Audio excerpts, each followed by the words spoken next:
काय मस्त बेत बनवला होता आज आम्ही. मस्त आंबाडीची भाजी आणि भाकर. हा बेत कोणाकोणाला आवडतो नक्कीच सांगा. आज माहेराच्या आत्तूने केक पाठवलेला होता. तो केक एन्जॉय केला. छान होता एकदम केक. आणि माझं एक पार्सल रिसिव्ह झालेलं होतं. मी बोयाचा माईक मागवलेला होता. आवडला. छान आहे, मस्त आहे, कमी बजेटमध्ये खूप छान आहे. आणि त्यानंतर आज पाऊस इतका पडतो आहे की खूप पाऊस पडतो आहे, म्हणून विचार केला की काय बनवावं.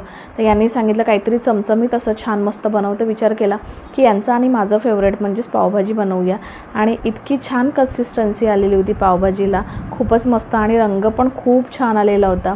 बघूनच तुमच्या तोंडाला पाणी आलेलं असेल. खरंच खूप छान झालेली होती. त्यासोबत मसाला खिचडी बनवलेली होती मायरासाठी, कारण की मायरा तर हे सगळं खात नाही. मग विचार केला की काहीतरी तिच्यासाठी पण असं आणि आमचं पण होईल असं, मग मसाला खिचडीच बनवली. खूप छान झालेली होती. तुम्ही काय काय बनवता मग आणि काय काय खाल्लं मला नक्कीच सांगा.